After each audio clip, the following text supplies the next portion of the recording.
Et salut tout le monde, j'espère que vous allez bien, c'est Wawa et on se retrouve sur une vidéo où on va classer les jeux que j'ai joués en 2025. Effectivement, j'hésitais à vous faire une sorte de vidéo top sur les jeux que j'ai joués en 2025, mais j'ai vu tellement de vidéos top sortir là, fleurir sur la toile, que je me suis dit, oh non, j'ai pas envie de faire une énième vidéo top. Donc, mais j'avais quand même envie de vous parler des jeux que j'ai joués en 2025. Donc, on va faire un petit classement, ce que j'ai aimé, ce que j'ai pas aimé, parce que c'est aussi intéressant de dire ce qu'on n'a pas aimé, je pense. Et puis, ça vous permettra aussi, vous, parce qu'il y a des gens qui sont nouveaux sur la chaîne, ça vous permettra de vous connaître un peu mes goûts, savoir, parce que je pense que c'est important, si vous suivez quelqu'un sur Internet, de connaître ses goûts. Parce qu'on a tous nos goûts différents, donc quelqu'un qui par exemple qui joue que à des jeux d'ambiance, s'il joue d'un coup à un jeu expert, bah, peut-être qu'il va pas aimer, mais c'est normal, c'est ses goûts. Donc c'est important de connaître les goûts et je vous conseille de suivre plusieurs chaînes parce que chaque chaîne a ses propres goûts, donc les avis seront différents. Il y a des gens pour qui tel jeu va être un OK game, peut-être que ça va être un top pour quelqu'un d'autre. Donc ça vous permettra de voir mes goûts. Moi je suis plutôt joueur initié dans le solo et plutôt joueur d'ambiance dans les multis. Donc je suis pas joueur expert. Vous allez voir, c'est parti, on est parti. Let's go. Alors, comment on va classer ça ? En 2025, j'ai joué à 196 jeux. Alors je tiens mes parties sur le site MyLudo. Comme ça, à chaque fois que je fais une partie, je le note. Donc 196 jeux. Est-ce que c'est beaucoup ou pas beaucoup ? En fait, je sais pas trop, ça dépend, parce qu'en fait, avant d'avoir une chaîne YouTube, je jouais beaucoup moins que ça. Donc le fait d'avoir une chaîne YouTube, je joue beaucoup plus, parce que j'ai envie de parler de jeux, mais je joue aussi quand même plusieurs fois à mes jeux. Si vous prenez Sleeping Ghost Distance Sky, j'ai joué pendant un mois entier, j'ai fait 25 heures de jeu, des fois je peins mes figurines, donc en fait je prends du temps sur mes jeux. Je joue pas forcément qu'une seule fois. Et parmi ces 196 jeux, il y en a 66 qui sont des sorties de 2025. Donc, vous voyez, tous les jeux là qui défilent, c'est des jeux que j'ai joués en 2025, mais qui ne sont pas de 2025. Donc là, on va classer seulement les jeux sortis en 2025. Donc j'ai fait 4 petits classements là. En rose, le top du top, qui correspond finalement à ma lunette d'or. Quand je donne mon avis dans les vidéos de Café des jeux, je donne une lunette d'or, c'est les jeux qui pour moi sont dans mon top. Ensuite, en orange, on aura les jeux que j'aime bien. Lunette d'argent, finalement, ça correspond à la lunette d'argent. Donc j'aime bien ces jeux, mais je les considère pas comme les tops. Ensuite, les jeux, c'est OK, qui correspond à la lunette de bronze, finalement. On peut appeler ça des OK games finalement, c'est-à-dire ils sont ni bons ni mauvais. Et les flops. Alors, attention, ça ne veut pas dire que ce sont des jeux mauvais, mais c'est des jeux qui pour moi ont floppé quand j'y ai joué. J'ai trouvé ça nul, ou en tout cas j'ai pas aimé, j'ai pas eu envie d'y revenir. Donc, comme je vous ai dit, ça dépend du goût de chacun et aussi les jeux peuvent évoluer au fur et à mesure du temps.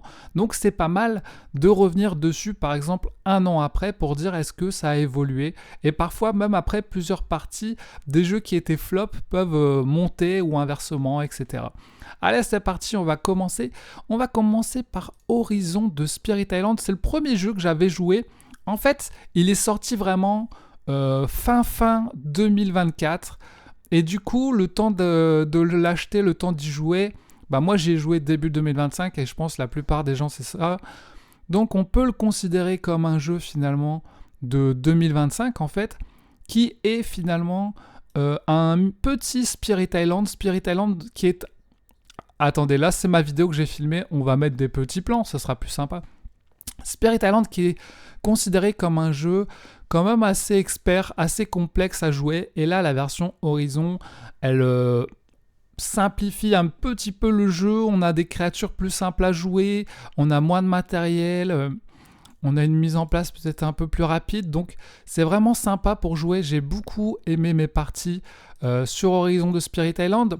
J'avais vu la grosse boîte en promo il n'y a pas si longtemps. J'ai vraiment hésité à me la prendre. Et en fait, je me suis dit que Horizon, ça me suffisait en fait, comme Spirit Island, ça me suffisait. J'ai une petite boîte qui prend pas trop de place, je peux y jouer, j'ai quelques créatures avec lesquelles jouer, ça me suffit en fait. Et je pense pour les gens qui sont plutôt initiés et pas experts, c'est très bien. C'est une bonne porte d'entrée pour Spirit Island. Et le jeu est plutôt bon si on aime ce type de jeu, hein. Alors attention, si vous êtes joueur débutant, et ben voilà, regardez, il y a pas mal de choses à lire, à comprendre, etc. Donc c'est plutôt un bon jeu, moi j'ai bien aimé. Je ne le mettrai pas dans mon top parce qu'il ne m'a pas marqué en termes d'immersion dans ce que je recherche dans un jeu solo. Il y avait un côté assez mécanique finalement, mais je sais qu'il existe des extensions Spirit Island pour apporter un peu plus d'immersion. Donc pour l'instant, je le mets en j'aime bien. Ensuite, j'ai joué à Mindbug Battlefree Kingdom. Mindbug, le jeu d'affrontement. Donc il va y avoir plein de jeux, hein, des jeux solo multi-duo. Ça, c'est un jeu d'affrontement avec l'extension Battlefree qui apporte des créatures en fruits pour Mindbug. Et la mécanique était... J'ai vraiment beaucoup aimé. Il n'y a même pas d'image. Et j'ai pas de vidéo en plus. Mais la Battlefree Kingdom, j'ai beaucoup aimé. Est-ce que je pourrais pas la même mettre en top carrément? Parce que sur Mindbug, il commence à y avoir pas mal d'extensions. Il y en a que j'aime un peu plus que d'autres. Et celle-là, celle des fruits, j'ai vraiment beaucoup aimé finalement. Donc, allez, je vais la mettre en top. Premier top, c'est parti pour l'extension Mindbug Battlefree d'or. Donc, je ne vais pas vous expliquer les règles de jeu dans cette vidéo, c'est pas le but. On va essayer d'aller vite parce qu'on a quand même 66 jeux à voir. Ensuite, on a Zombicide White Death, le dernier Zombicide qui est sorti. Je vais essayer de vous montrer une vidéo que j'ai filmée. Donc, j'avais peint toutes mes figurines. J'avais fait des vidéos sur la chaîne. Vidéos qui ont très bien marché d'ailleurs. Les gens ont été à fond dessus sur ce Zombicide White Death. Il est très beau. Le matériel est vachement beau aussi au niveau d'un Zombicide. Vous voyez, j'ai tout peint. Franchement, j'ai pris du plaisir et en plus, j'ai joué en solo à Zombicide. Alors que j'avais jamais joué avant en solo à un Zombicide. J'avais toujours joué avec des potes. Mais là, en solo, vous jouez 6 personnages, hein, vous jouez tous les personnages, mais c'est assez simple à jouer. Chaque personnage a un pouvoir, et puis il y en débloque au fur et à mesure de tuer des zombies. J'ai pris vraiment du plaisir, voilà, vous avez les maps, vous mettez votre map, hop. Vous avez vraiment cette corruption du nécromancien qui va changer des autres zombicides, qui est vraiment plutôt cool. Vous avez ce mur où vous pouvez mettre vos personnages et vous pouvez balancer des trucs par-dessus le mur, sauter des échelles, il y a des trésors, etc. Franchement, j'ai vraiment bien aimé Zombicide White Death, c'était trop cool, j'ai envie de les rejouer. En plus, je me suis pris du coup l'extension Tortue Ninja et l'extension des boss, je sais plus comment elle s'appelle, Divine Beast. Donc j'aimerais bien rejouer avec ces extensions et vous voyez que j'ai pas mes figurines. Il y a un système de garde où tu peux activer les gardes pour les déplacer. Franchement, c'était une très belle découverte pour moi ce Zombicide White Death, surtout que Zombicide ça se fait un peu vieux finalement. Mais là j'ai vraiment beaucoup aimé. Pour moi c'était un top, même en tant que joueur solo. Et j'ai vachement envie de me faire les Tortues Ninja avec des potes. Donc super ce Zombicide White Death, ça a été vraiment un coup de cœur pour moi cette année. Ensuite, on a le jeu de pli, la communauté de l'anneau, qui était sorti au début de l'année 2025. Alors, est-ce que j'ai... Voilà, je vous mets à chaque fois mes vidéos que j'ai filmées. Donc, petit jeu de pli avec de super belles cartes sur l'univers de Seigneur des Anneaux. Il y a une deuxième boîte, les 2 tours, qui va sortir bientôt. Ils ont vraiment adapté le jeu en fonction du nombre de personnes avec qui vous jouez. Si vous jouez en solo, c'est plutôt un puzzle game. Si vous jouez en duo, vous avez un truc à mettre en place, en triangle ou je sais pas quoi. Si vous jouez en multi, vous jouez chacun vos cartes en mode jeu de pli. Et chaque personnage va vous dire ce qu'il faut faire finalement. Et en fait, à chaque fois, vous avez des missions à faire, chapitre 1, chapitre 2, et voilà, partie 1, partie 2. Vous débloquez petit à petit, comme une campagne finalement. Les cartes sont très belles, agréables à jouer. J'en ai déjà parlé, il y a un errata sur Frodon et sur Legolas. C'est vraiment dommage, surtout en solo, l'errata, ça change tout le jeu, puisque Frodon va devoir gagner 4 cartes anneaux au lieu de 2 seulement. Mais moi j'ai beaucoup aimé mes parties. Il y a des gens qui ont trouvé ça juste ok. Moi j'ai bien aimé, j'ai même préféré ce jeu-là au Fief des Norbois finalement. L'univers du Seigneur des Anneaux y est pour beaucoup. J'avoue que j'aime beaucoup le Seigneur des Anneaux, donc regardez, découvrir les personnages, les illustrations. On aime ou pas, mais moi j'ai beaucoup aimé. Donc ça va pas quand même dans le top, mais j'ai bien aimé le jeu de pli. Je pense que je me prendrai la suite. Voilà. Après, c'est un jeu que, une fois que tu fais la campagne, tu as peut-être moins envie de rejouer, même s'il y a un mode que tu peux faire pour rejouer. Ensuite, on a Sleeping God Distant Skies, un gros jeu finalement, mais qui n'était pas si dur à jouer. Les règles n'étaient pas si dures. Un peu plus complexe que Dragon Eclipse, mais pas si complexe non plus. Donc, Sleeping God Distance Guide, j'ai aimé l'aventure que j'ai fait, découvrir l'histoire, vivre mon aventure, un peu comme un livre, une série, etc. Mais je me suis assez ennuyé sur la mécanique des combats. J'ai trouvé répétitif et redondant à force, surtout en solo. Il paraît qu'à deux, c'est meilleur. Il y a toute une aventure avec une map, avec une histoire, avec des personnages, mais selon ton aventure, tu vas pas tout découvrir, donc c'est un peu irrégulier sur ce que tu vas débloquer. Des fois, tu peux être déçu si tu débloques pas ce que tu as besoin de débloquer. Des fois, tu vas débloquer des trucs dont tu as besoin ou que tu recherches finalement et tu vas être content. Donc, ça dépend vraiment de ton aventure. C'est un peu comme dans Elia et l'éclat de la montagne. Quand tu faisais la mauvaise fin, bah, tu étais dégoûté. Et quand tu avais la bonne fin, bah, tu profitais plus. Le matériel est super cool et l'aventure est cool. Mais comme je vous ai dit, j'étais vraiment déçu sur l'aspect mécanique. Je ne sais pas si je vais y rejouer. Je l'ai quand même gardé parce que je me suis dit qu'un jour j'aimerais bien refaire une aventure, mais les combats c'était chaud de finir le jeu avec les combats. À la fin j'en avais marre. Donc est-ce que pour moi c'est pas mon top, c'est pas non plus un flop. Il se situe entre j'ai bien aimé l'aventure, mais les combats ont été un flop pour moi. Donc est-ce que je le mets dans c'est ok? Dans mon avis, j'avais mis une lunette d'argent quand même, en mode j'aime bien. J'aime bien, mais est-ce que je vais y rejouer? Je suis pas sûr. Donc, je vais mettre dans c'est ok, malheureusement. Je le baisse un peu sa note. Ensuite, il y a Black Story, Chair de Poule. Avec ma kumquat, on aime bien faire des Black Stories. On avait déjà une boîte avec des nanas sur des histoires de femmes mortes, et là c'était Chair de Poule, donc des histoires un peu plus comment dire, dark. Et là c'est vraiment très grunge, hein. C'est très grunge. Et en fait on joue à deux parce que il y en a un qui a une carte, il a une histoire, l'autre il doit deviner c'est quoi l'histoire en fait, donc il va poser des questions. Oui, c'est quoi l'histoire? Est-ce que c'est quelqu'un qui est mort? Est-ce qu'il se passe ça? Et l'autre doit juste dire oui ou non et il doit deviner. Les histoires sont vraiment souvent difficile à deviner, donc des fois il faut donner des indices à l'autre pour qu'il devine. Et ce qui est bien avec ce jeu, c'est qu'il n'y a aucune installation. C'est tu prends une carte dans ta main et puis c'est bon, tu peux jouer. Donc tu peux jouer dans la voiture pendant que tu pars en voyage. Tu peux jouer, j'allais dire pas dans les transports parce que normalement on n'est pas censé parler, mais tu peux jouer dans le canapé le soir. Il n'y a pas besoin d'installation, ça c'est cool. Peut-être que je préfère la version femme fatale, que là c'est peut-être presque un peu trop glauque et horrifique. Après tu vas dormir, c'est vachement glauque. Donc je vais dire j'aime bien moi. Moi j'aime bien les petits chairs de poule, c'est cool. En plus il y a quand même beaucoup de cartes, donc on y joue pendant longtemps finalement.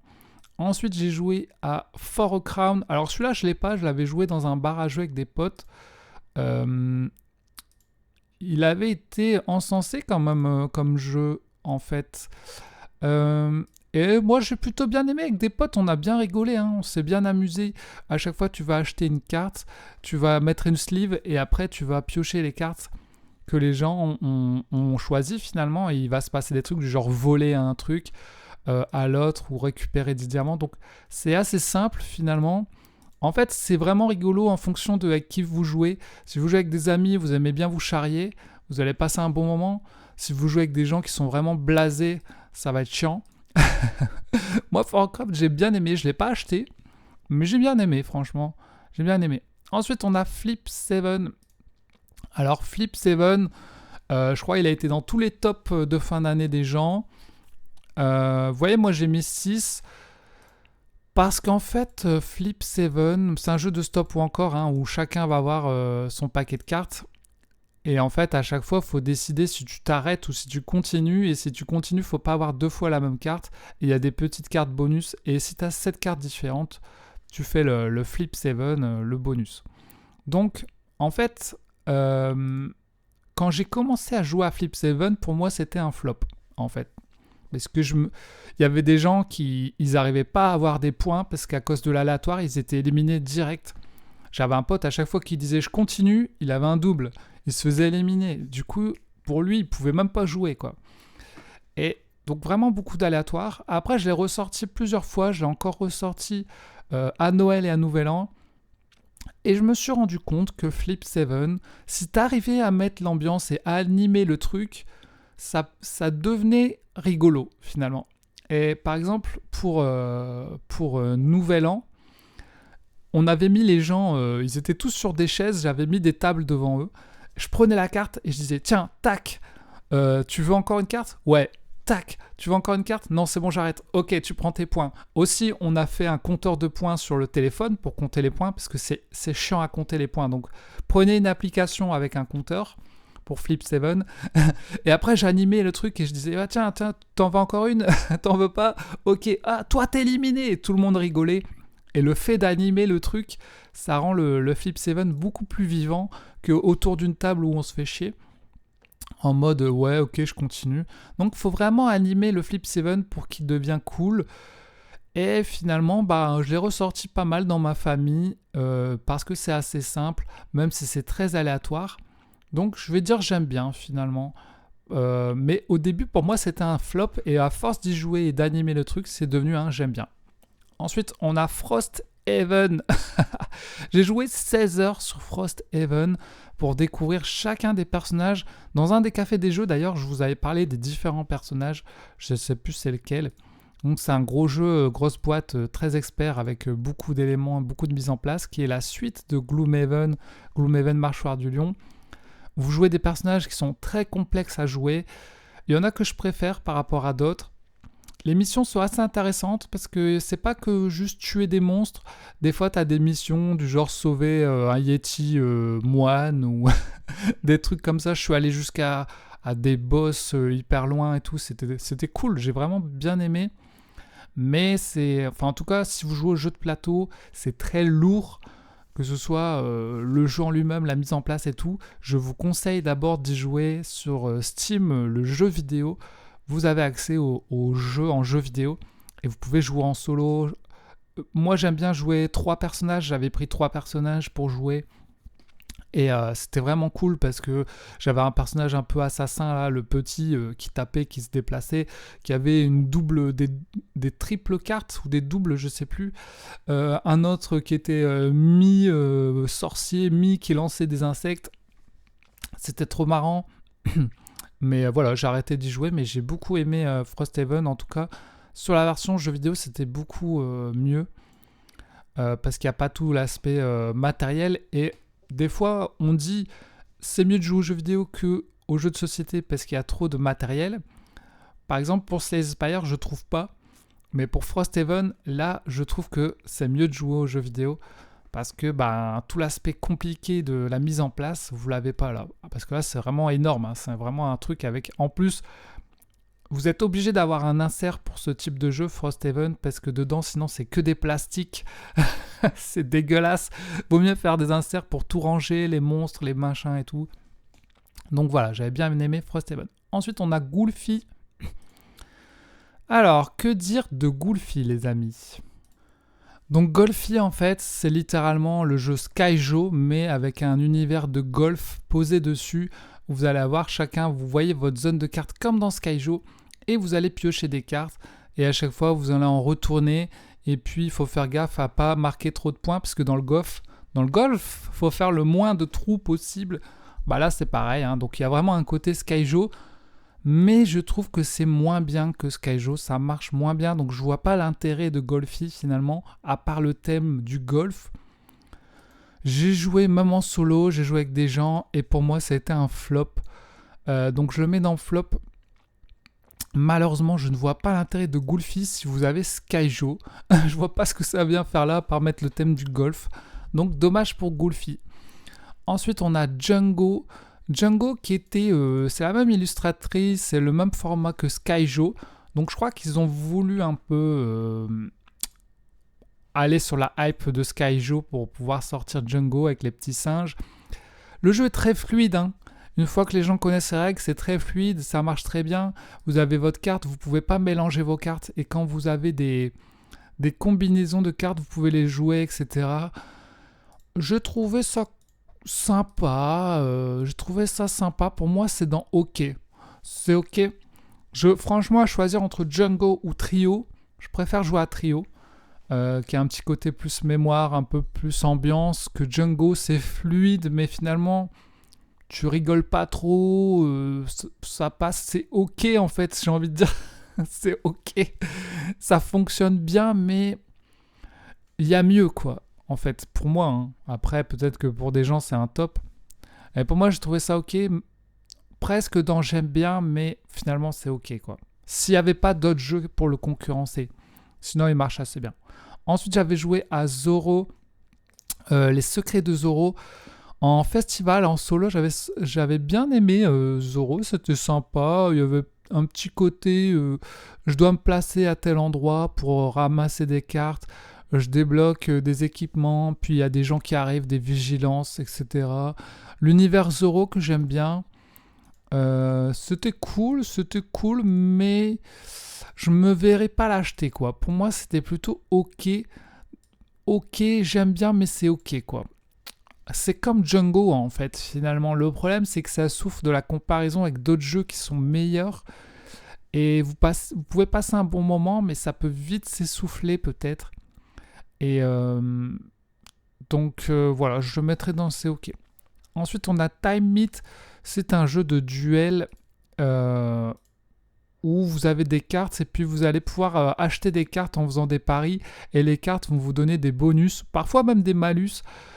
Pour avancer dans la timeline et vous faites une course quoi, il y en a un qui doit aller dans le passé, un dans le futur et le premier qui arrive là où il doit aller, il gagne. C'est pas facile à expliquer parce que finalement c'est un jeu plutôt initié. L'univers, je sais pas, la boîte est pas, j'aime pas trop la boîte. Les cartes sont sympas, mais pour moi ça a été plutôt un flop. Time Meet, j'ai presque envie de le revendre direct. Surtout à côté des autres jeux qui sont sortis en duo cette année. Mais même sans les autres jeux, pour moi c'était un flop quoi. On n'a pas aimé quoi. Time It. Donc faudra que je redonne sa chance à l'occasion. Ensuite Cocoon, j'avais aussi joué dans un bar à jeux qui est un jeu de mémoire, mais plutôt à destination des enfants finalement. Pour les enfants ça peut être plutôt cool. Parce que vous voyez des symboles qui sont cachés derrière les boîtes. Les boîtes, vous allez pouvoir les déplacer. Il va falloir mémoriser les symboles qui sont dans les boîtes, en même temps déplacer, ramasser les tuiles dans les trucs. Donc il y a tout un côté jeu de mémoire, animaux, qui est très sympa pour les enfants. Pour moi, c'était pas flop, mais c'est pas pour moi, c'est plus pour les enfants. Même si c'est pas si facile, même pour les adultes, il y a un côté mémoire assez sympa. Mais je l'ai pas acheté finalement, celui-ci non plus, parce que j'ai trouvé ça ok sans plus. Ensuite, j'avais joué à Présage à Paris Ludique, un jeu de pli avec un côté comme ça, comment on dit les nanas qui regardent dans leur boule là. Et en fait, un jeu de pli où chaque carte a des petits pouvoirs. Les cartes sont très jolies, elles brillent et tout. Il paraît qu'elles s'abîment très vite. Et c'est assez rigolo, mais il faut jouer vraiment en équipe parce que c'est un jeu qui est de 4 à 6 joueurs. Donc il faut être 4 à 6, il faut que les gens aiment ce type de jeu. Mais j'ai plutôt bien aimé. Franchement, si je le vois en promo, je vais me le prendre. Donc voilà, je vais mettre dans j'aime bien. J'ai bien aimé Présage, c'était cool. Ensuite, j'ai joué à Wondrous Creature. J'ai fait 2 vidéos sur la chaîne, je crois, plus des avis sur le jeu. C'est un jeu avec une mécanique de collection, finalement. Donc voilà, ça c'est ma vidéo. Et vous allez placer vos petits personnages et vous avez des objectifs à faire. Il y a vraiment un côté Pokémon. Le jeu est assez complexe pour les gens qui sont débutants et trop facile pour les gens qui sont experts. Donc, il y a vraiment un style Ark Nova en plus facile. Moi, j'ai pas ce genre de jeu dans ma ludothèque, des Ark Nova, des trucs comme ça. Donc, Wondrous Creatures, ça me convient très bien. L'univers que j'aime beaucoup avec les créatures, j'ai adoré. Finalement, je me suis pris les extensions. J'ai pas encore eu le temps de faire les extensions et j'aimerais beaucoup cette année pouvoir les faire. Et pourquoi pas jouer avec des gens. Voilà, vous avez plein de créatures. C'est asymétrique, chaque personnage a ses pouvoirs. Donc vous collectez des ressources, vous utilisez vos ressources. Le jeu est bien fait, vous pouvez jouer en solo, le solo il marche bien. Le matériel est sympa, franchement. Plein de trucs cool. J'ai passé des bons moments dans les parties que j'ai fait de Wondrous Creatures et j'ai vraiment envie d'y rejouer cette année encore. Donc quand c'est comme ça, il y a des jeux que vous avez bien aimé, vous avez envie d'y rejouer. Pour moi, c'était un top finalement de 2025. Je le mets dans mon top. Alors que je suis plutôt team Ameritrash que Eurogame. Ameritrash, c'est les jeux de figurines, de lancer de dés un peu aléatoires. Eurogame, c'est plutôt les jeux stratégiques de placement. Donc là, ça, c'est plus un Eurogame. C'est moins mon style et pourtant, j'ai beaucoup aimé et je considère comme un top. Donc ça me donne envie de tester d'autres jeux de ce style finalement pour 2026 ou de rejouer à Wondrous. Ensuite, on a Daydream. J'ai pas fait de partie sur la chaîne, mais j'en avais parlé. Daydream, qui est un petit jeu de plateau, vous allez pouvoir dessiner sur le plateau, vous lancez vos dés, vous dessinez sur le plateau et vous dessinez pas, vous devez écrire les chiffres, vous remplissez les cases et il faut que les cases soient à chaque fois différentes, les chiffres. Donc au début c'est facile, tu les mets un peu comme tu veux, mais plus tu as de chiffres, plus c'est galère à placer. Il y a vraiment un côté aléatoire parce que des fois tu lances les dés, c'est que des 1, tu fais putain merde encore des 1. Mais heureusement, tu peux utiliser des petites feuilles des fois pour faire plus ou moins 1 à tes dés. Et puis tu peux faire soit des plateaux. En fait, le plateau, il est vraiment bien parce qu'il est modulable. Donc ça peut être 1, 2 ou 3 plateaux.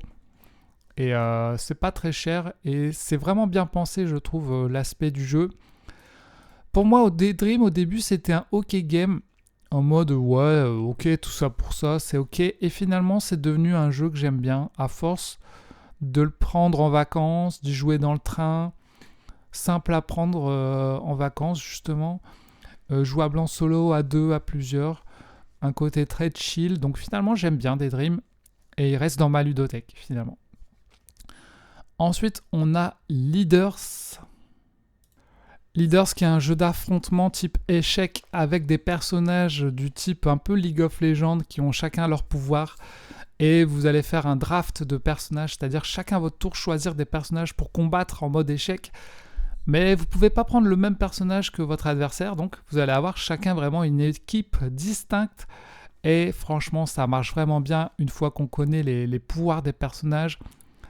La boîte est pas si chère alors que le matériel est très sympa. Et franchement, pour moi, Leader, ça a été vraiment un top jeu. J'y ai beaucoup joué, j'ai fait des tournois dessus. J'ai adoré, j'adore. J'attends vraiment qu'ils nous sortent des extensions sur le jeu Leaders. Donc, pour moi, Leaders, ça a été un top de l'année 2025. Vraiment bien ce jeu, j'ai vraiment beaucoup aimé Leaders. Ensuite, on a Meme Master. Je vous en avais parlé il n'y a pas si longtemps dans le café des jeux. J'avais joué à Ludinor et finalement je m'étais pris en fin d'année. On a pas mal joué. Alors c'est un jeu de mime, vous, par exemple là vous avez Macarena, vous allez faire mimer les gens en leur disant lève ton bras, fais ci, fais ça, et les gens doivent deviner ce qu'ils sont en train de mimer. C'est très rigolo, on peut jouer avec tout le monde. Donc j'aurais pu le mettre en top parce que c'est un jeu que j'ai pas arrêté de ressortir en fin d'année. Mais il a un gros problème, Meme Master, qui va faire que je vais le mettre en j'aime bien. C'est qu'il n'y a pas assez de cartes. Du coup, on a fait 3-4 soirées dessus. On a déjà vu toutes les cartes du jeu. Du coup, les gens qui ont déjà joué, ils connaissent les cartes. Et du coup, en fait, c'est chiant. Il manque des cartes. Il faut en plus de cartes. Peut-être nous en faire nous-mêmes. J'espère qu'ils sortiront des extensions avec des cartes en plus. Parce que pour l'instant, c'est son gros défaut, c'est qu'il n'y a pas assez de cartes sur Meme Master. Ensuite, j'ai joué à Pyramido. J'avais joué en festival aussi, ça, Pyramido. Les jouables en solo ou jusqu'à 4 joueurs, j'avais joué à 2. Alors, comment expliquer je sais pas trop comment expliquer ça. Tu dois choisir un domino, une pierre.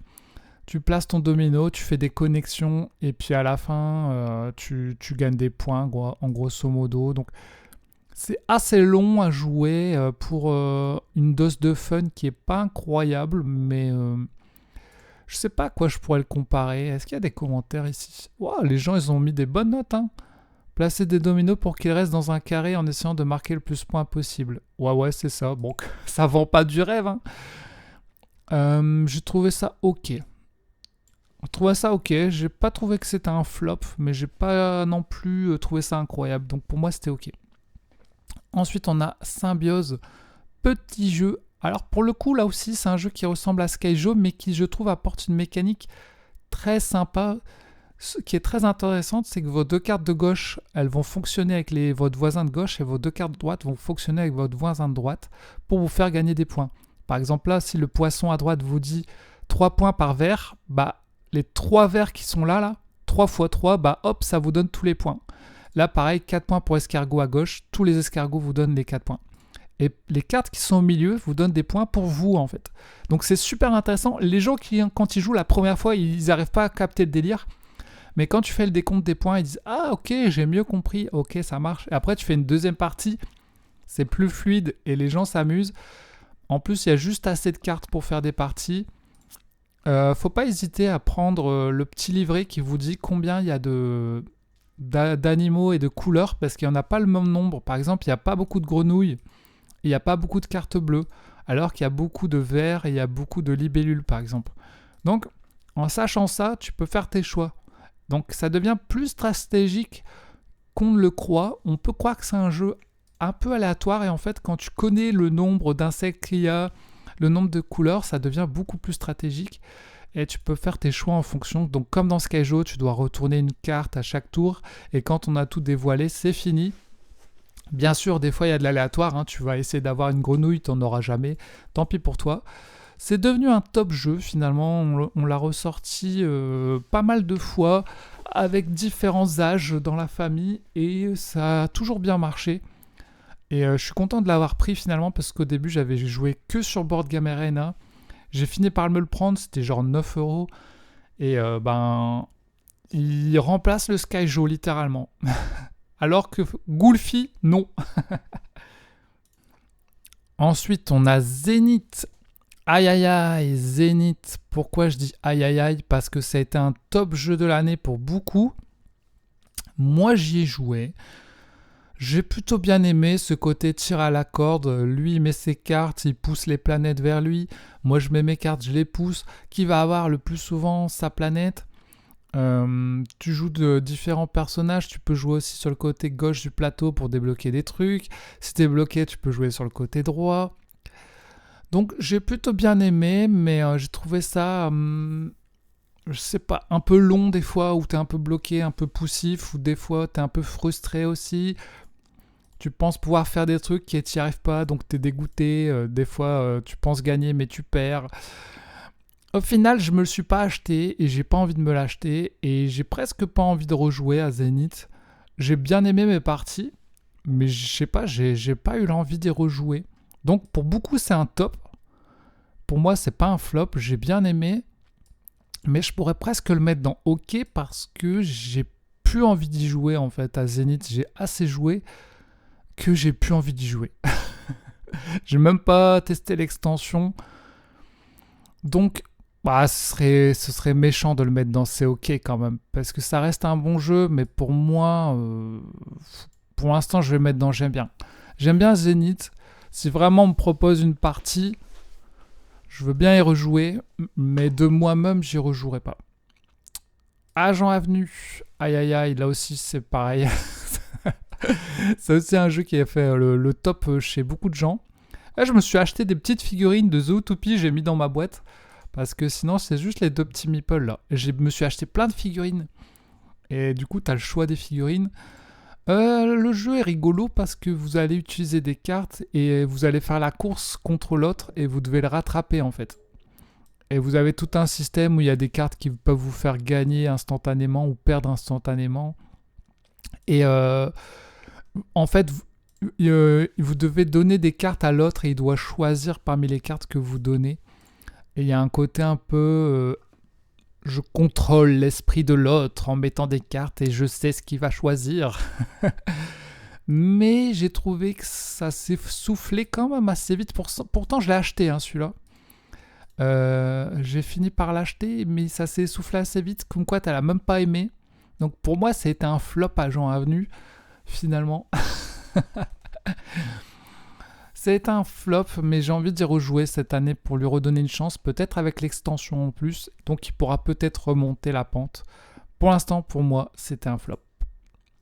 Ensuite, on a l'Art de la boursicocotte, un jeu allemand de l'époque qui a été réédité en 2025, que j'ai beaucoup aimé. Avec le petit marteau, tu fais des jeux d'enchères, j'ai joué plusieurs fois. C'était trop marrant, tu dois acheter des tableaux, mais t'as des sous, chacun va faire des enchères pour acheter les tableaux, tu donnes des billets aux gens, tu rachètes les tableaux aux autres. Trop marrant. Le défaut peut-être, c'est que c'est parfois un peu long, mais moi j'ai bien aimé l'Art de la boursicocotte. Donc j'ai bien aimé, je pourrais presque le mettre en top. Il lui manque pas grand-chose pour aller en top, et ça dépend aussi avec qui vous jouez. Si vous jouez avec des gens qui sont ouverts et qui sont rigolos, vous allez vraiment bien vous amuser. Et si vous jouez avec des relous, ça va être chiant. Mais vous voyez, j'ai préféré boursicocotte que Zénith finalement. Donc, est-ce que Zénith, je le mettrai pas là pour moi, personnellement, finalement. Mais pour les gens, je sais que c'est un top. Je le sais, les amis, je le sais. Ce n'est que mon avis à moi. Tale of Kunigi, j'ai joué avec l'auteur à Paris et Ludique sur son stand. Il m'a fait découvrir le jeu. Comme dans Nekojima, c'est un jeu de construction où il faut construire des trucs. Il y a des saisons. Mais j'ai trouvé que c'était un peu complexe dans les règles finalement pour un jeu de construction. C'est pas si complexe, mais quand même un peu finalement. J'ai trouvé que les règles parfois... elle gênait un peu le plaisir de jeu. Finalement, il souffre de sa comparaison avec Nekojima, puisque Nekojima, c'est très simple. Hein, tu lances les dés et puis tu poses les bouts de bois. Il n'y a pas beaucoup plus de règles que ça, à part qu'il ne faut pas toucher les fibres.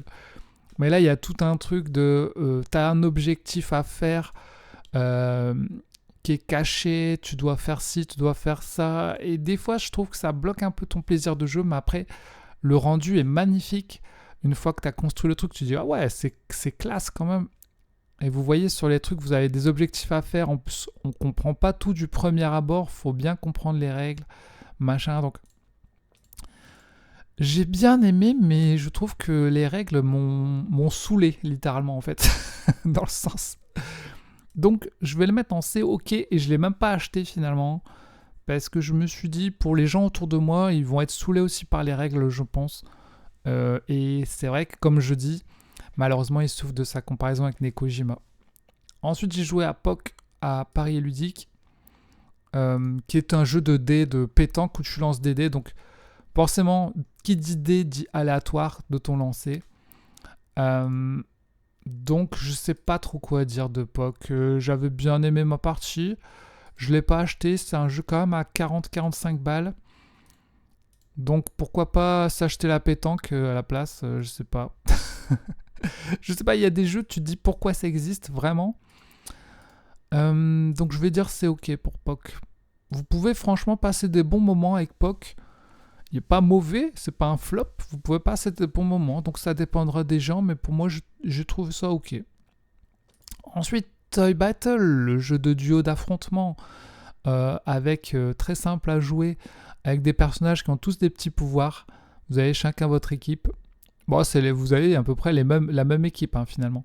Et vous allez vous battre pour avancer sur le terrain. Et il y a vraiment cette mécanique de est-ce que je vais jusqu'à la base ennemie pour le tuer ou est-ce que je récolte les étoiles en posant mes personnages pour gagner. Très souvent, on gagne la partie grâce aux étoiles. Et c'est vraiment un plaisir simple finalement à s'affronter sur les différentes maps et à récolter des étoiles et à voir l'autre perdre. En plus, le jeu est pas si cher avec plein de plateaux. Il a été dans le top de beaucoup de gens, mais c'est normal, puisque finalement c'est un top jeu de 2025. Donc je suis assez d'accord sur ça finalement. On attend peut-être une suite avec des nouveaux persos et des nouveaux plateaux. Ensuite, on a quoi? Sur les traces de Darwin, l'extension correspondance, très bonne extension qui ajoutait des choses en plus à Darwin, où vous allez pouvoir classifier les animaux, correspondre avec des personnages, rédiger des publications avancées. Je trouve que ça rend le jeu encore meilleur sans pour autant trop le complexifier, un tout petit peu, mais franchement, ça rend le jeu encore plus complet. Il y a des animaux super cool, panda roux, flamant rose et tout. J'ai beaucoup aimé cette extension sur le train de Darwin. J'ai trouvé très très bien. Donc je vais la mettre dans j'aime bien. Est-ce que ça vaut le top? Ça pourrait presque être une top finalement. Mais vous pouvez jouer sans, c'est bien aussi. Mais en tout cas, j'ai beaucoup aimé. Ensuite, on a les jardins suspendus. Aïe aïe aïe, les jardins suspendus. C'est vraiment le château combo du pauvre en fait, sans vouloir vexer personne. Moi j'ai château combo. J'ai fait un tournoi sur jardin suspendu. J'ai essayé de jouer à fond pour connaître le jeu et j'arrivais pas à m'amuser en fait. J'arrivais pas. Donc pour moi, jardin suspendu a été un flop. Finalement, j'ai pas réussi à ressentir du plaisir et à avoir envie d'y rejouer. Malheureusement. Mais peut-être que ça plaît à d'autres gens. Ça, comme je vous dis, c'est chacun ses goûts. Tale of Nine, petit jeu en solo. Au début, ils n'avaient pas mis beaucoup de communication dessus, mais finalement, les médias en ont parlé. Tous les joueurs solo, quasiment. Et vous avez plusieurs boîtes différentes. Ça, c'est celle que j'ai pris en plus, le désert de l'infini. Bah ouais, c'est normal, je l'ai mis dans mes parties. Vous avez différentes boîtes, mais elles sont tous à peu près pareilles. Le jeu marche assez bien, il y a vraiment un côté, je tue ce mec grâce à une épée, grâce aux épées que j'ai dans mon compteur.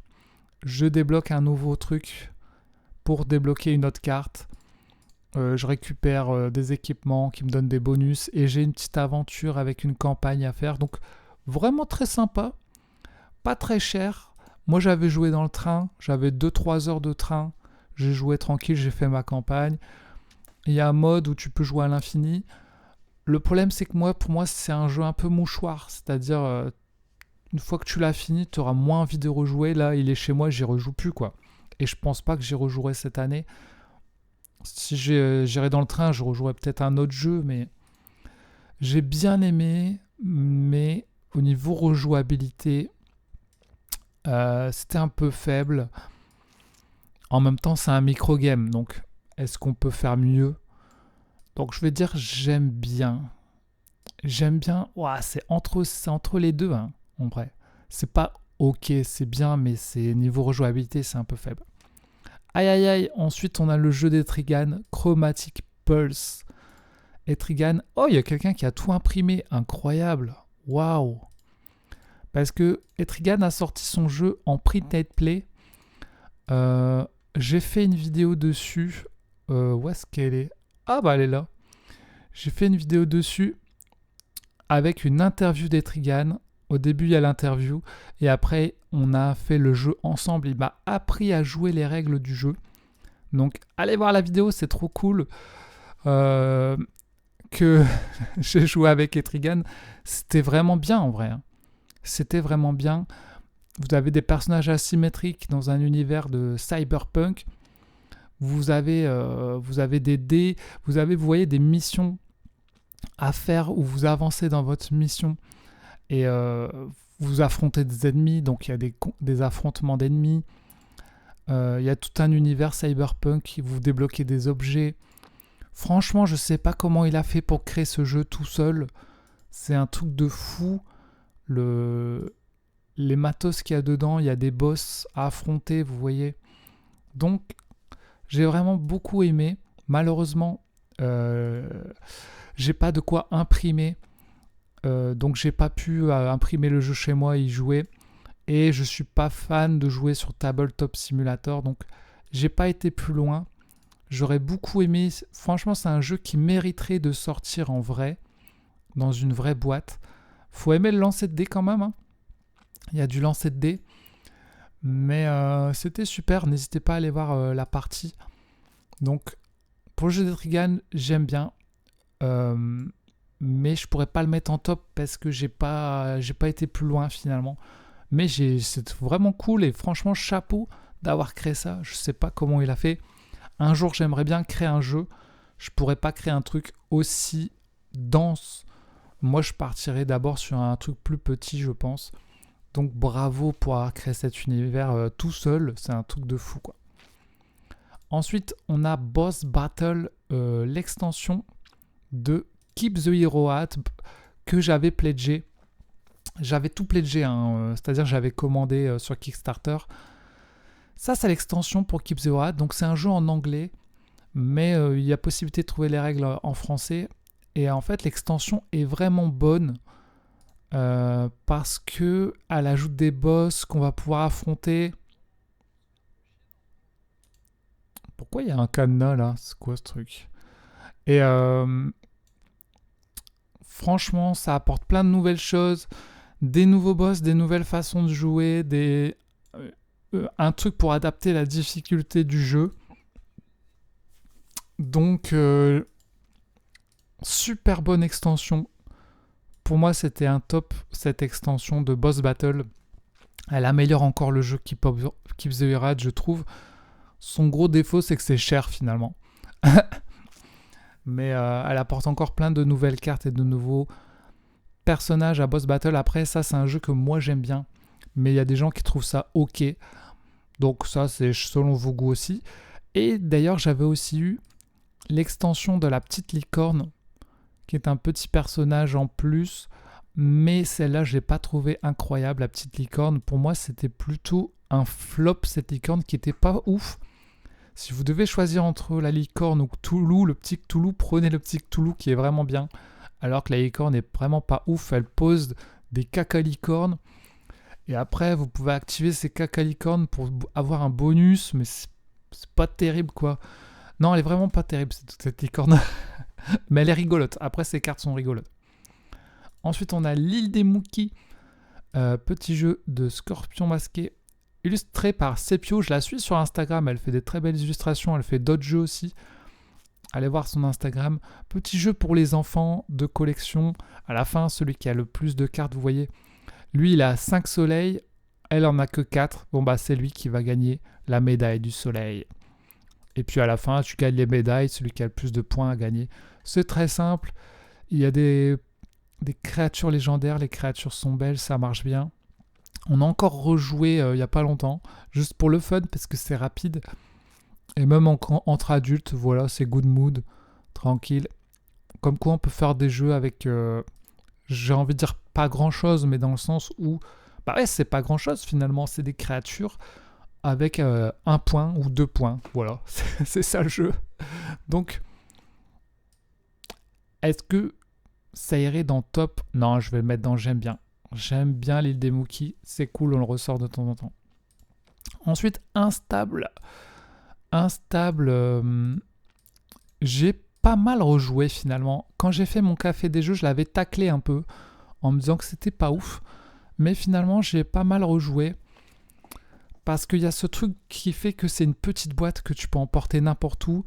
Tu prends des cartes, tu poses, tu as juste besoin d'une bouteille vide. Tu poses ton truc, tu poses tes cartes et faut pas faire tomber. Il manque quand même des trucs avec Instable. Je trouve qu'il n'y a pas assez de cartes. Il n'y a pas assez d'actions bonus. Il manque quelques petits trucs pour qu'il soit encore meilleur le jeu. Mais finalement j'aime bien. Il a bien marché Instable dans la famille et les amis. Même à Nouvel An on l'a sorti. Parce que si tu as une table avec un gros bordel dessus, tu peux quand même jouer. Il suffit juste d'avoir une bouteille. Mais par exemple on était 7. Je donne des cartes à tout le monde et finalement les gens avaient que 2 cartes quoi. Donc il n'y a pas beaucoup de cartes quoi. Si tu joues que 2 cartes c'est pas ouf. Mais bon. Ensuite, le Mandalorian Adventure, le clan des 2. Alors, l'extension est la suite de Mandalorian Adventure. En fait, il y avait eu la première boîte et ensuite la deuxième boîte qui est arrivée en 2025. Donc, je m'étais pris les deux finalement. Mais t'as même acheté des petites figurines là pour jouer sur mon jeu. L'extension est vraiment, c'est la suite de la campagne avec des nouvelles missions, avec quelques nouvelles règles en plus. J'ai trouvé l'extension vraiment bonne, en fait. Elle était vraiment bien. Les personnages sont cool, ils sont aussi asymétriques, ils ont des petits pouvoirs. Ils vous disent quel personnage choisir, mais vous n'êtes pas obligé de suivre ce qu'ils vous disent, mais c'est plus sympa de suivre finalement pour faire vraiment une aventure. J'ai passé des bons moments sur Mandalorian, j'ai filmé des parties et tout. Moi j'aime bien Star Wars, j'aime bien le Mandalorian, j'ai regardé la série, donc je me suis éclaté. Après c'est sûr que si tu fais la campagne tout d'un coup, il y a un côté un peu répétitif à la fin. Donc c'est pas mal de faire genre une ou deux missions, de le ranger et de revenir plus tard dessus pour pas que ce soit trop répétitif. Mais j'ai trouvé que c'était une bonne extension, franchement.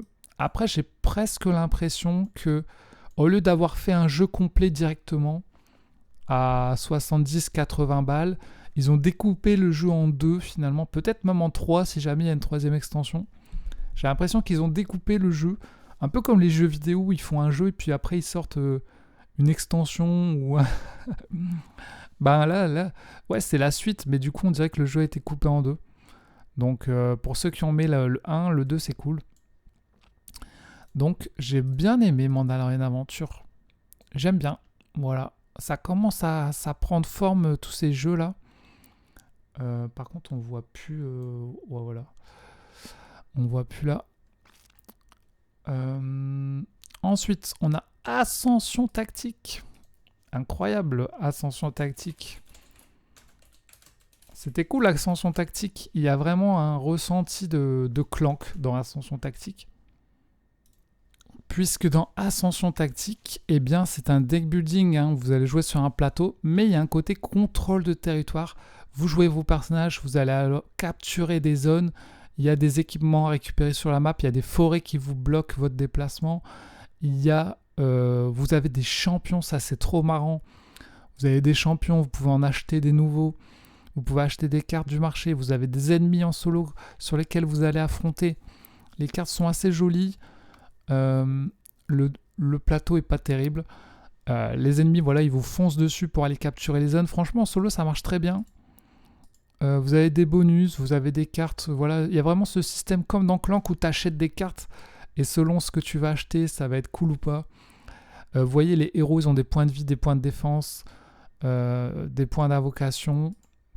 Vous allez pouvoir les invoquer dans des portails, ils vont venir et tout. Franchement, une bonne découverte sur Ascension Tactique. Moi, j'ai vraiment kiffé jouer sur Ascension Tactique. Sans souci, je rejoue cette année 2026. Je sais pas ce que va donner la suite. Je sais que Seb il disait que c'était pas ouf la suite de Ascension Tactique. Alors c'est des standees, alors je sais qu'il existe des figurines. Bon, après les standees sont assez jolis, donc je sais pas si ça vaut le coup d'avoir des figurines là-dedans. La flemme de les peindre. Mais Ascension Tactique, moi j'ai vraiment beaucoup apprécié Ascension Tactique. Pour moi ça va dans mes tops de 2025. C'était vraiment cool, j'ai vraiment bien aimé. Ensuite, on a joué à Pergola. Alors, Pergola, j'ai joué en solo et en duo. En solo, j'ai trouvé ça ok game, dans le sens, j'ai pas trouvé ça foufou. Mais par contre, en duo, j'ai pris beaucoup de plaisir à jouer mes parties en duo. Même s'il y a un côté très... vous voyez, il y a tout qui donne des points. Tu fais un peu n'importe quoi. Tu dis, bon, je vais faire des abeilles, je vais faire des fleurs, je vais faire ci, je vais faire ça. Ça rend très joli. Et puis à la fin, tu vois bien qui a gagné. C'est presque le truc où tu te dis, si je perds, je m'en fous. Il y a un petit côté ce truc-là. Une petite partie de temps en temps. Je pense qu'on y rejouera cette année 2026. Moi, j'ai bien apprécié mes parties en duo. J'y rejouerai pas en solo. Est-ce qu'il irait dans mon top ? Non, je vais dire j'aime bien. Quand même pas dans le top, mais c'était vraiment bien. Moi, j'ai bien aimé Pergola. Et je suis content de l'avoir pris, hein, parce que je l'avais trouvé à moins 15%. J'avais hésité à le prendre. Et finalement, je l'ai pris et j'étais content de l'avoir.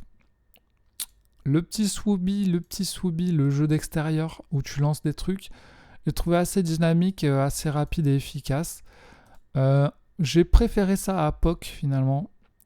Donc je vais dire j'aime bien. Et on le ressortira cet été. Ça, c'est le genre de jeu, bah, tu le ressors tous les ans, l'été, avec les jeux d'extérieur. Pourquoi pas, je me prendrai POC un jour peut-être, mais pour l'instant, non.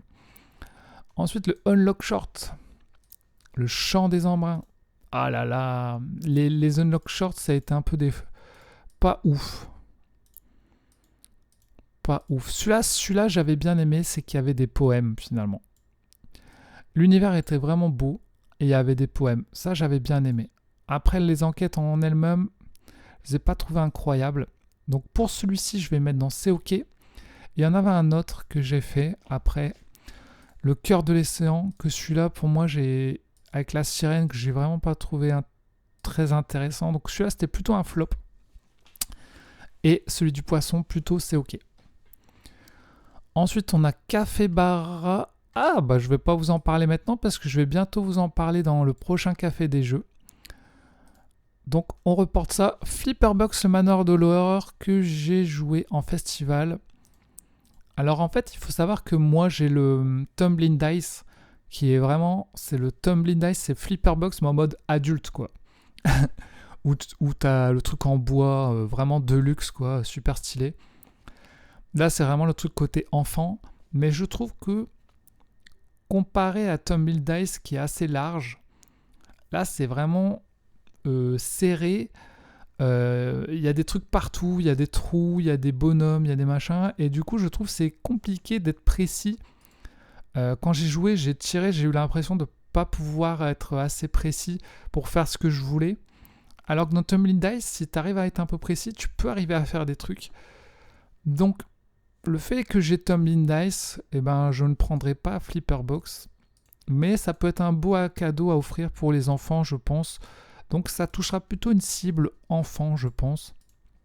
Alors, pour moi, je vais pas dire que c'est un flop. Je vais dire c'est OK. Ouais, je vais dire c'est OK. J'aurais pu bien l'aimer, mais le fait que il souffre de sa comparaison aussi avec le fait que j'ai déjà Tumbling Dice que je pourrais mettre en top finalement, qui ressort assez souvent dans les soirées apéro. Ensuite, on a mis Une histoire extraordinaire qui est un jeu de mémoire. Oh, on a joué à Nouvel An, on a fait un truc de fou. On a réussi à aller à 18 cartes, un truc comme ça, c'est-à-dire c'est des cartes que tu dois mémoriser pour faire une histoire. Et la moyenne humaine, j'ai envie de dire, c'est 7, je crois. Au bout de 7, en général, tu n'arrives plus à retenir. Et là, on est arrivé à plus de 18 cartes, c'était un truc de fou. Les gens, ils arrivaient à mémoriser. Je sais pas comment on a fait, mais au début, je crois que quand j'en ai parlé dans mon café des jeux, je l'ai un peu descendu en disant qu'on n'a pas vraiment besoin de ce jeu parce qu'on peut le faire nous-mêmes. Et finalement, c'était plutôt bien, donc je veux dire j'aime bien finalement. Il ressort un peu comme pour Flip 7, faut pas hésiter à mettre l'ambiance. Moi souvent j'anime, dans ma famille je fais là un peu l'animateur en disant tiens, tu tires une carte, tu choisis une carte, ok, c'est bon, ensuite on continue, etc. etc. Ensuite, le Seigneur de l'Anneau, la Destin, la Communauté de l'Anneau, que j'ai joué, mais j'ai joué que sur Board Game Arena, malheureusement. Donc j'ai pas tout l'aspect matériel qui a l'air vraiment incroyable. On a joué avec Willow, un abonné, et c'était cool, hein, on avait passé un bon moment. Je me voyais pas y jouer en solo. Mais en duo, ça marchait assez bien. Et il y a vraiment ce côté immersif où tu vas vers le Mordor et tout, qui rappelle les films. Et c'est un des meilleurs pandémiques finalement, parce qu'il y a des pandémiques qui sont pas terribles, comme le pandémique World of Warcraft qui est pas ouf. Et celui-là est très sympa finalement. Après, j'ai trouvé qu'il y avait pas mal de règles au final. Pour un pandémique, il y a vraiment plein de règles différentes. Donc, faut se mettre dedans. Le plateau a l'air vraiment magnifique. Donc, si je peux y jouer cette année en vrai, j'aimerais bien. Pour l'instant, j'ai joué que sur BGA. Donc, je veux dire, j'aime bien. Voilà, j'ai bien aimé en duo. En solo, je sais pas trop si j'aimerais bien y jouer en solo. Après, moi, j'aime bien l'univers du Seigneur des Anneaux. Ensuite, j'ai joué à Battle of Earth. Le jeu d'affrontement tiré de Mémoire 44, où finalement le fait que ce soit de Star Wars c'est très sympa parce que les fans de Star Wars c'est trop bien. Le problème, c'est qu'il n'y a pas les héros en figurine. Vous n'avez pas de Dark Vador, vous n'avez pas de Leia. Vous les avez dans les cartes. Vous pouvez les trouver dans les cartes. Et c'est un jeu de lancer de dés, hein, comme dans les wargames. Donc si vous faites des lancers pourris de dés, vous n'allez pas vous en sortir. Mais il y a une vraie tension en mode est-ce que je vais gagner, est-ce que je vais perdre? Je me le suis pas pris, mais j'avais joué en festival, j'avais bien aimé. Je me suis pas pris parce que ça reste un jeu d'affrontement 2 à 4. Donc je sais que j'ai pas les gens autour de moi avec qui jouer. Et ça prend de la place. Donc je vais dire j'aime bien, j'ai bien aimé y jouer. C'était cool.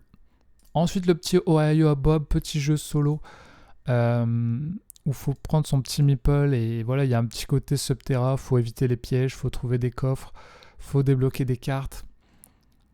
Plutôt cool, c'était cool, j'ai trouvé les règles pas ouf au niveau des règles, l'explication des règles. Mais sinon j'ai plutôt bien aimé, je vais mettre j'aime bien. Ensuite, Mass Effect. Mass Effect, c'est comme pour Mandalorian, voilà, c'était un jeu d'aventure sur un carnet avec des missions à faire.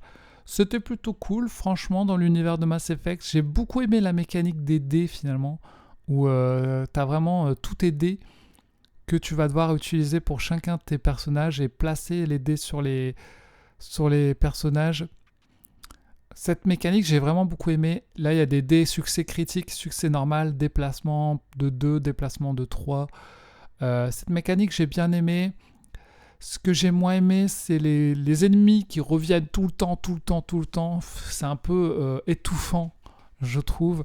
Il y a vraiment un côté un peu à la zombicide où ça apparaît, tu les tues, ça apparaît, tu les tues. Il n'y a pas vraiment ce côté aventure où tu vas découvrir des choses, etc. C'est vraiment très hack and slash presque. Hack and slash, quoi. Ils arrivent, tu les tues, tu gagnes des niveaux, tu passes à une autre mission, quoi. Donc, faut vraiment aimer ce côté-là. Moi, j'ai plutôt bien aimé. Je sais qu'ils prévoient des extensions. Alors, est-ce qu'elles seront traduites en français? Mais j'ai vu que sur internet qui prévoit des extensions pour le jeu, donc j'ai vraiment hâte de voir ce que ça va être. Je regrette aussi que tu dois tout le temps jouer le même nombre de personnages. J'aurais aimé des fois des nombres de personnages différents, comme dans Mandalorian, où des fois il y a des missions à 2, des fois des missions à 4. Là c'est vraiment t'es tout le temps 4. Donc je sais pas lequel j'aime le plus entre Mandalorian ou Mass Effect. J'ai pas mes figurines, parce que là il y avait des figurines, donc le matos est plutôt cool. Après moi je suis plus team Mandalorian dans l'univers, mais j'ai bien aimé Mass Effect. Donc j'aime bien. Je sais pas lequel j'aime le plus, en vrai. J'ai bien aimé la mécanique des dés de Mass Effect, mais j'ai mieux aimé peut-être l'aventure de Mandalorian. Peut-être que je mettrais Mandalorian un petit peu au-dessus de Mass Effect. Surtout avec son extension qui le rend encore meilleur, je trouve.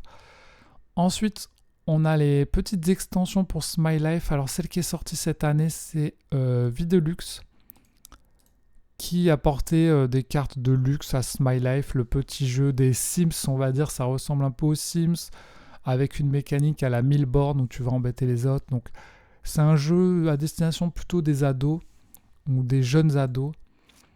Et là, les extensions apportent de nouvelles cartes avec des nouveaux métiers, des nouveaux trucs à faire. Donc je vous l'ai présenté il n'y a pas si longtemps dans le Café des Jeux.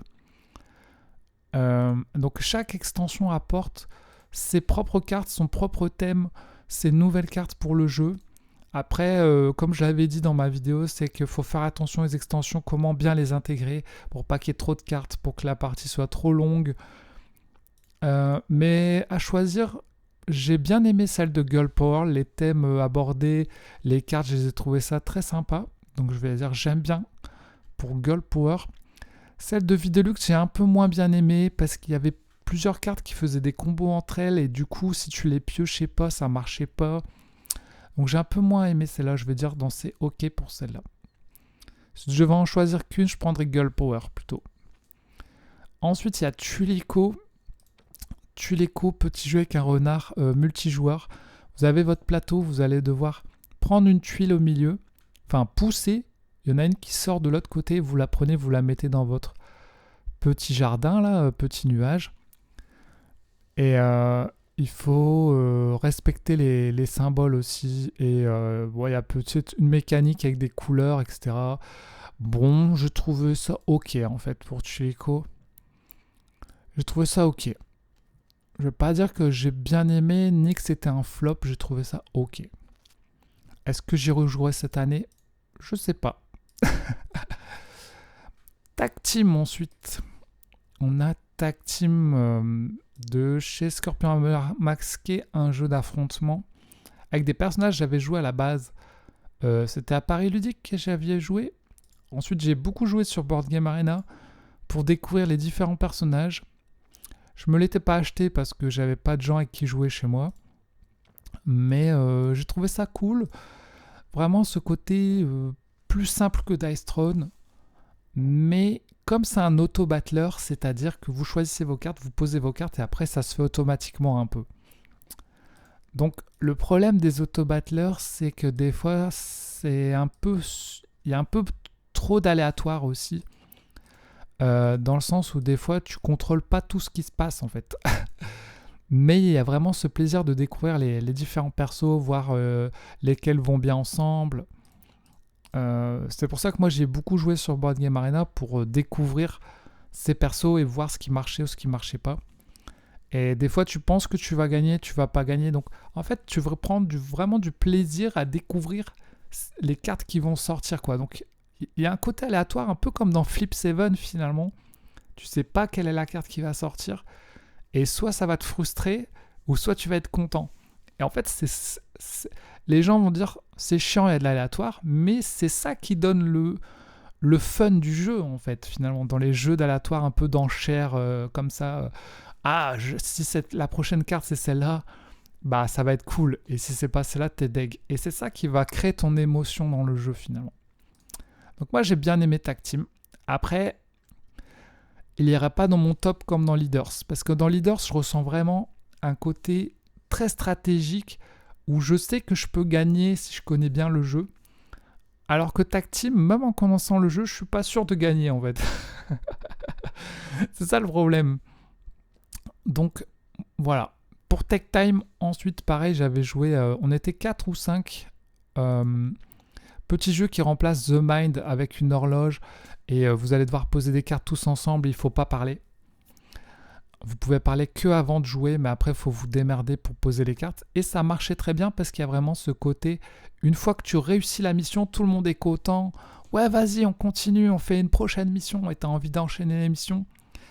Et il y a vraiment un plaisir de, une fois que tu as réussi la mission, tous ensemble. Et il y a un côté, faut réfléchir avec les autres dans ta tête mentaliste, quoi. Et tout le monde va pas aimer Tech Time. Moi, j'ai plutôt bien aimé. Ça n'a pas été un top pour moi, mais j'ai bien aimé. J'ai bien aimé Tech Time.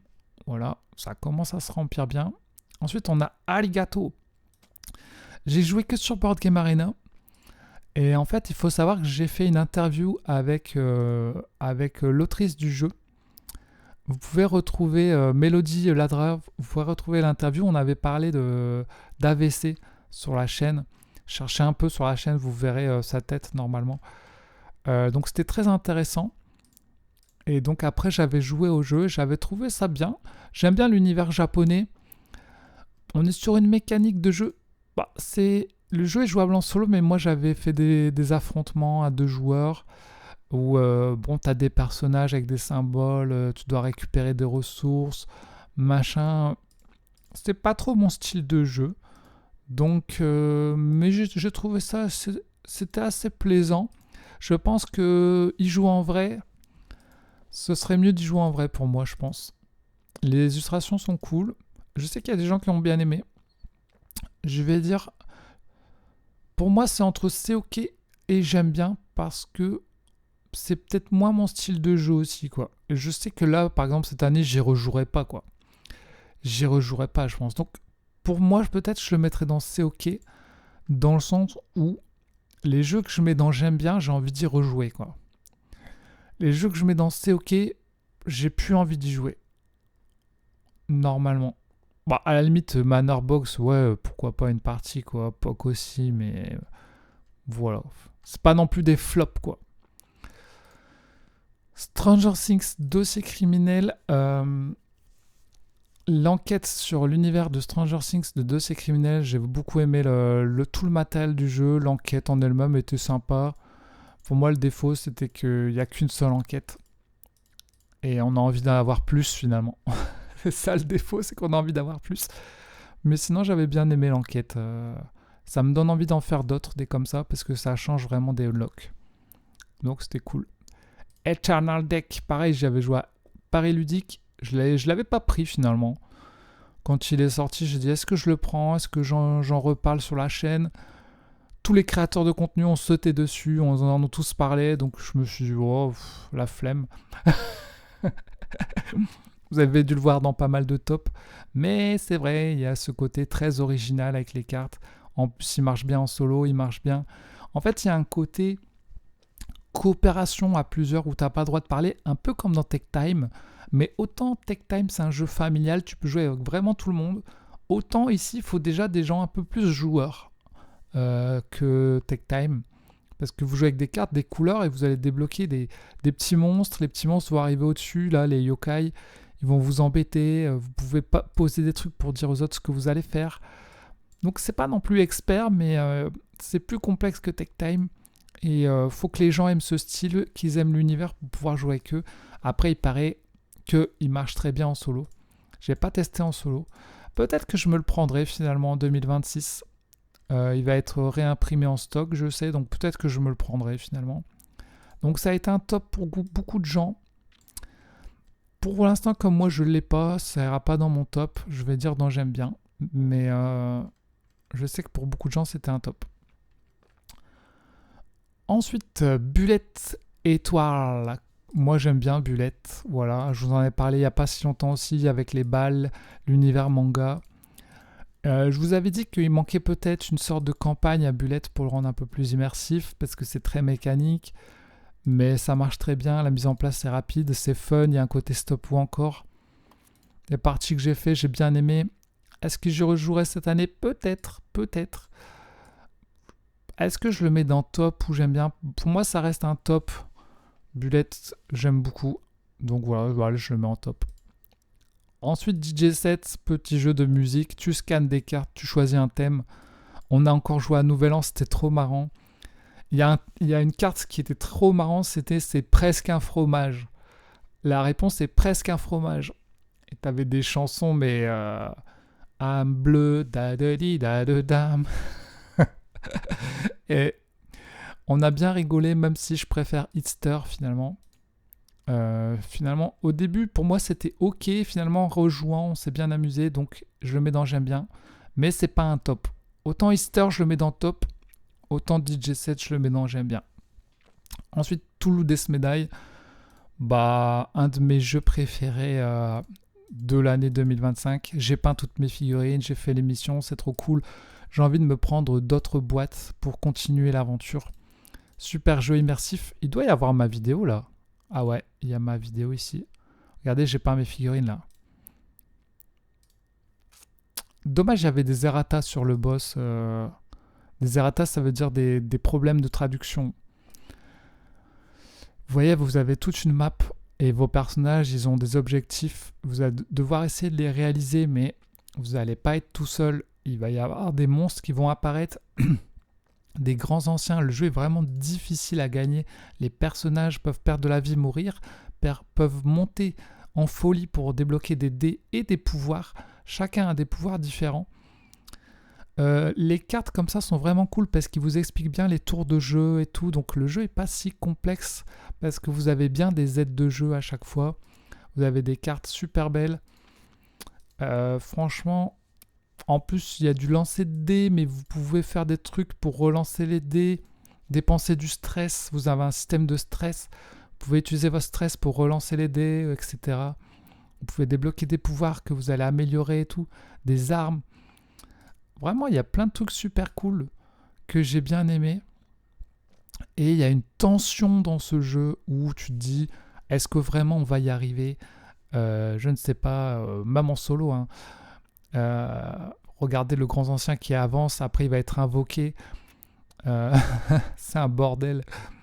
Il y a des monstres, tu peux rajouter des monstres en plus.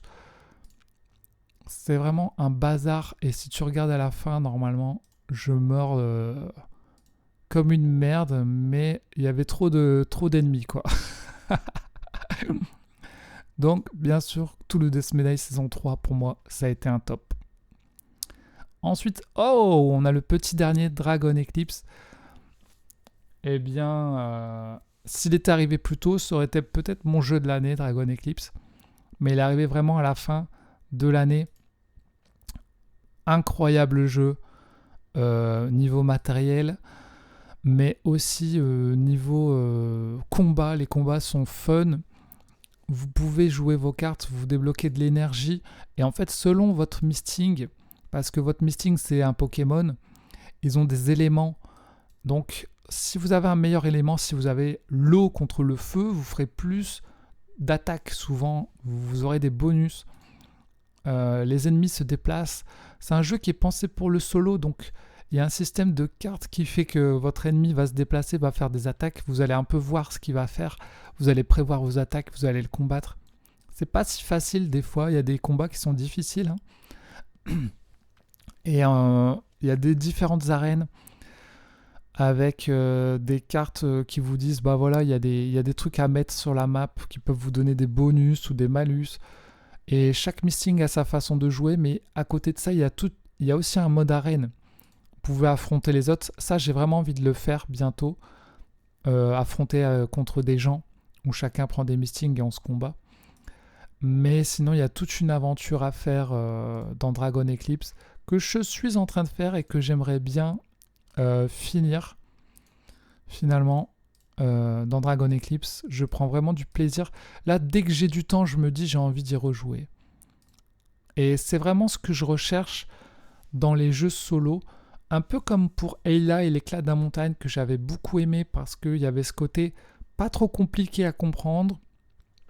Une aventure, un univers qui a été créé pour le jeu, des illustrations qui étaient belles, des choix à faire. J'ai vraiment, comme pour Ayla et l'éclat de la montagne, qui est un jeu que j'ai beaucoup aimé, Dragon Eclipse, il reprend un peu ces codes-là de jeu qui est fait pour les joueurs solo, qui est dynamique et qui est beau et qui est pas trop compliqué finalement. Même si bien sûr c'est surproduit parce que si vous prenez la totale, vous avez plein de figurines, vous avez des playmats, vous avez des trucs. Vous voyez, j'ai peint mes figurines.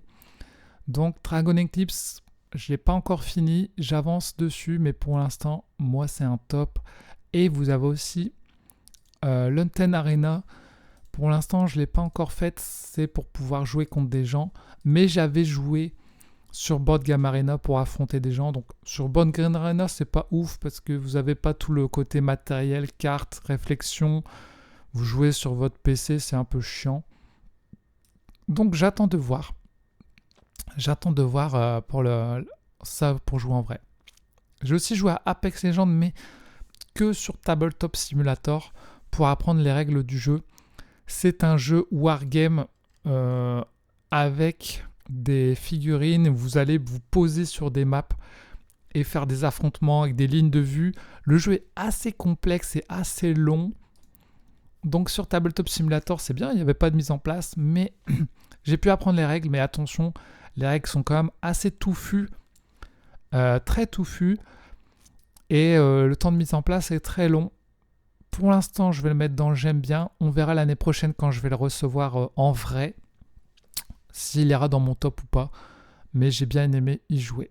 Nemesis Rétaliation, j'ai fait qu'une partie chez un abonné. J'ai bien aimé pour l'instant. Pareil, je vous en reparlerai peut-être plus tard. Et ensuite, j'ai joué à Day One aussi, qui sort cette année. J'ai trouvé ça ok. Je vais le mettre dans ok pour l'instant. Petit jeu de placement comment on dit, quand on contrôle, capture de territoire, tu contrôles des zones. C'est pas un jeu d'aventure, hein. La couverture, on pourrait croire que c'est un jeu d'aventure Day One. Mais non, c'est un jeu de contrôle de territoire. Hein. Il faut contrôler des territoires en voie plaçant.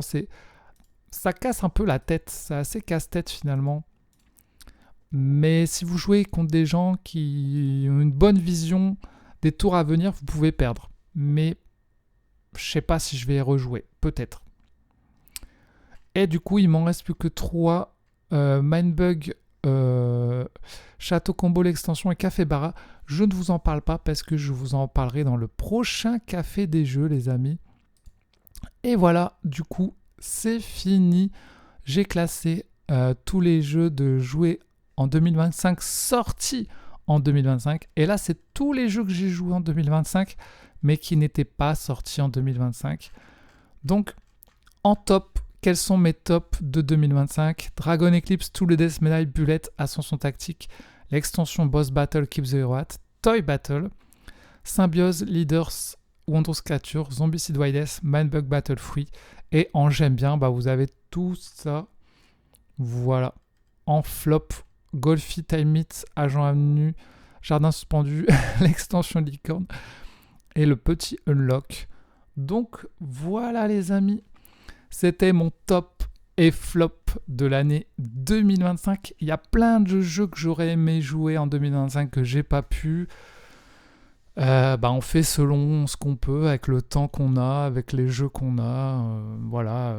Je sais qu'il y a des gens qui jouent plus que moi. Moi, je fais comme je peux. C'est pas mon métier. J'ai un vrai travail à côté, une vie à côté aussi. Donc, je fais comme je peux quand j'ai le temps. Voilà, mais j'espère que la chaîne vous plaît quand même. Et puis si n'hésitez pas à me faire des commentaires en retour pour me dire ce que vous aimez, ce que vous aimez pas. J'essaie de m'améliorer et de faire en fonction du temps que j'ai aussi. Quand j'ai un peu plus de temps, j'améliore mes vidéos. Quand j'ai un peu moins de temps, j'essaie de faire des trucs plus rapides à faire. C'est en fonction du temps que j'ai. En tout cas, je vous souhaite encore une bonne année. Dites-moi quels sont vos tops et flops de l'année 2025. Et puis on se retrouve très bientôt. Salut tout le monde, c'était Wawa. Tchuss!